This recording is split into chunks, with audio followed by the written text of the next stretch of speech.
part 2 of how to impress your guests with food and drink at your wedding. We're still looking at food and drink pairings, but this time we've moved on to dessert. So it's either sweet canapes or dessert after dinner, and we've got a couple of options here to go through. I'll be trying, Alex will be talking. Tell us more. So we've got a couple of different things going on the table at the moment. We've got them all down to kind of bite-size-ish pieces. Obviously these cakes are a little bit larger. The idea being these could be canapes which are passed round kind of after dinner, or they could even be kind of platters on the table, dessert-sized canapes, so you could have a kind of mix and match of different things. What we've done though is we've paired them up with a couple of different cocktails, specifically looking at kind of coffee-based cocktails. So on this platter here we have a coffee and banana cake with White Russian cocktails, and on this one we have the cheesecake tartlets with espresso martinis.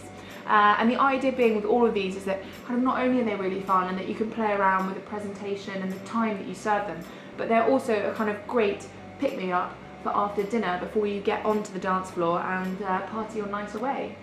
So Alex, if people are going to serve dessert canapes, what should they be thinking about in terms of portion size?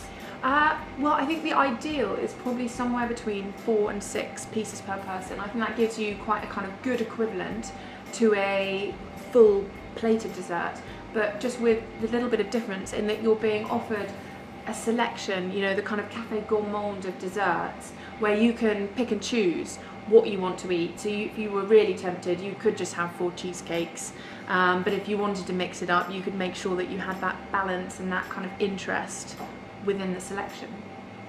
And if someone's planning their menu and they've got to the dessert section, what should they really be thinking about to have that variety? Well, I'm a big kind of champion of the dessert canapes, really. I think that kind of at the end of a long meal and a long day like a wedding, it's very nice to be offered something slightly different. You know, if all the rest of the dishes that have been sent out to you are plated, it's lovely to have a beautiful platter kind of laden with summer fruits, berries and minis of all the desserts.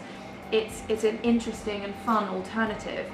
And I think the other thing to think about is making sure that the dessert complements the dishes that have come before it. You know, if you've had a very heavy, rich main course, think about adding something lighter, fresher in for the dessert, you know, something like a pavlova or a kind of lemon and lime tarte citron, so that you've got the right balance of flavours and richness in the meal. Okay. And one last question. Yes. If you had a dessert canapé of choice, what would that be? If I was to have a dessert canapé of choice, well, I would definitely choose a paired one, and probably something with coffee. Perhaps an espresso chocolate cake, I think. That sounds good to me. That's the end of food and drink pairing to really impress your guests. If you missed part 1, click on the link below, and that covers off the mains.